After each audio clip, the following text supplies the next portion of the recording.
everyone and welcome back. Today I have a new video for you all. So what does my old Nintendo Switch have to do with today's video? Yep, that is correct. Today we'll be looking at the Nintendo Switch Nitro Deck. But is this still worth purchasing with a new Switch coming out next year? Well, stay a while, listen, and let's get started.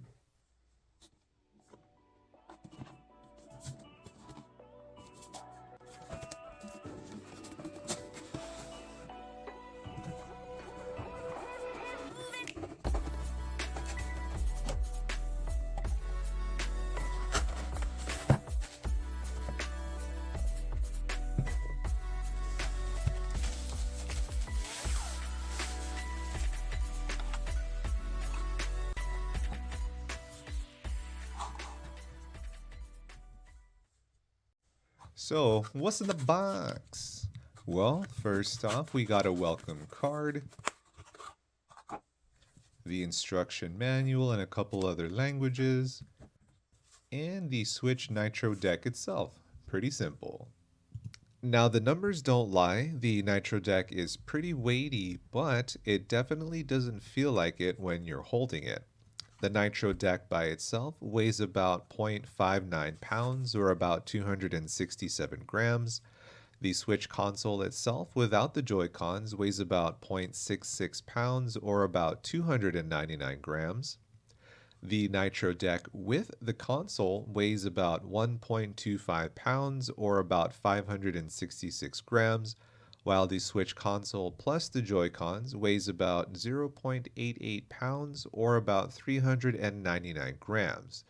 So looking at it numbers wise, it does weigh a little bit more, but like I mentioned, you definitely do not feel the weight on your hands when you are holding it. So not too much going on in the front here. It has your typical layout for a handheld gaming console.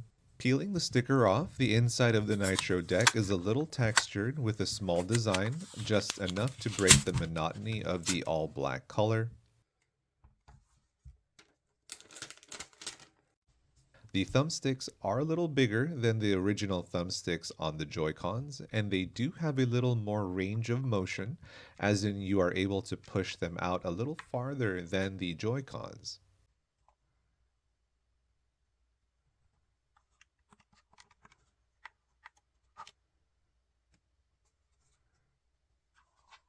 Turning it around, we have 4 additional triggers if needed, similar to the Steam Decks, which you can program to whatever you want.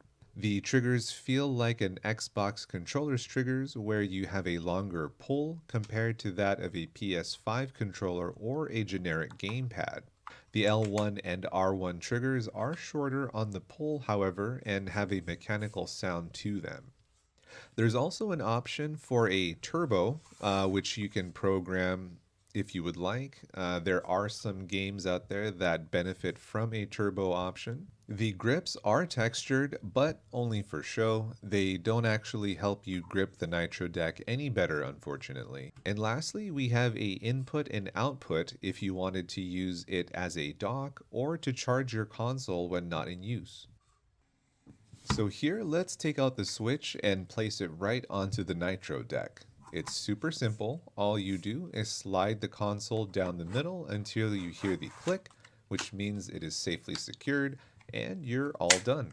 This works with the original Switch console and the OLED model as well.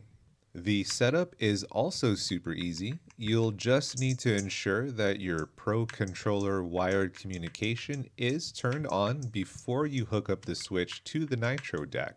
Now, as you power on your Switch, it should automatically detect the Nitro Deck and you are good to go. Simple as that. Now here it is all set up, and to me it kind of looks like a Sega Game Gear from back in the day, or even maybe kind of like the Wii U gamepad. Here I want to do a little comparison test to the Steam Deck. As you can see, the Steam Deck is obviously bigger and slightly longer than the Nitro Deck, and you can also see the 4 additional buttons on the back, which are similar as well.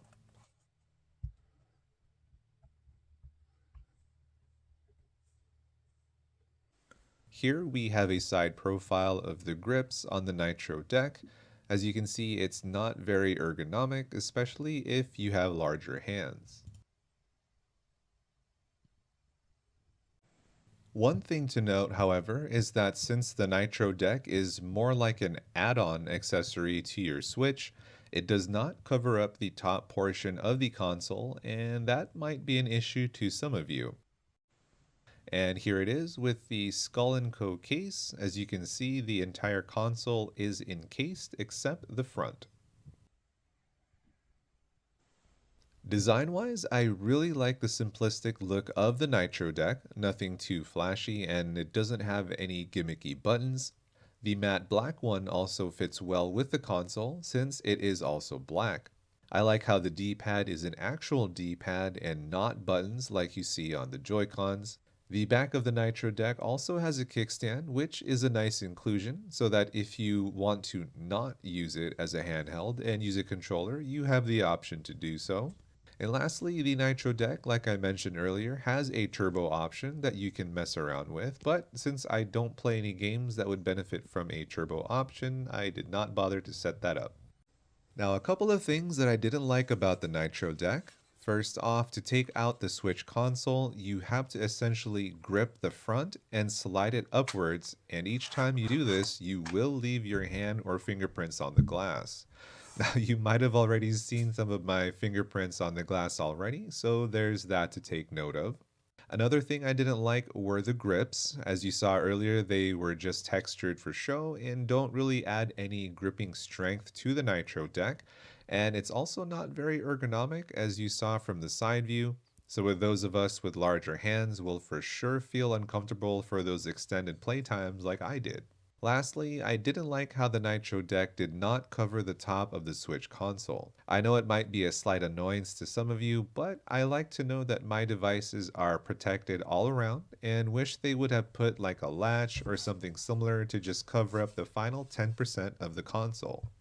So I got the matte black version for $69.99 including tax and shipping, while the other colors were going for $89.99, presumably without shipping, so altogether would be about $100.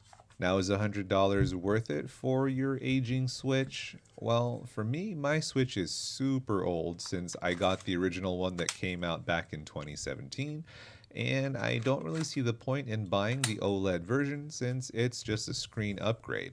So for those of you who have had your Switch for a couple years now may not see this as a good purchase because for sure when Nintendo comes out with the Switch 2, it may even look similar to how the Nitro Deck looks like. But for those of you who have yet to buy a Switch or who have not had your Switch for that long, may get some mileage out of the Nitro Deck. It is easier to use than the original Switch Joy-Cons. However, you do have other manufacturers out there like Skull & Co. who make Switch cases with interchangeable grip sizes to accommodate all types of hands and not just a one-size-fits-all. So if you're like me and like all things electronic, yeah, why not go ahead and give it a try. I'm gonna go ahead and keep this one on display, and perhaps when the OLED version drops in price, which might not be ever, but if it does, I'll buy one and use that one on the Nitro Deck. Maybe. Alright everyone, thank you so much for watching another video here. Hope you enjoyed it and found it informational. I will be posting more tech videos this season, so make sure that notification bell is on so you don't miss another video. Well, it's been fun. Thank you so much for watching, and I'll see you all in the next one.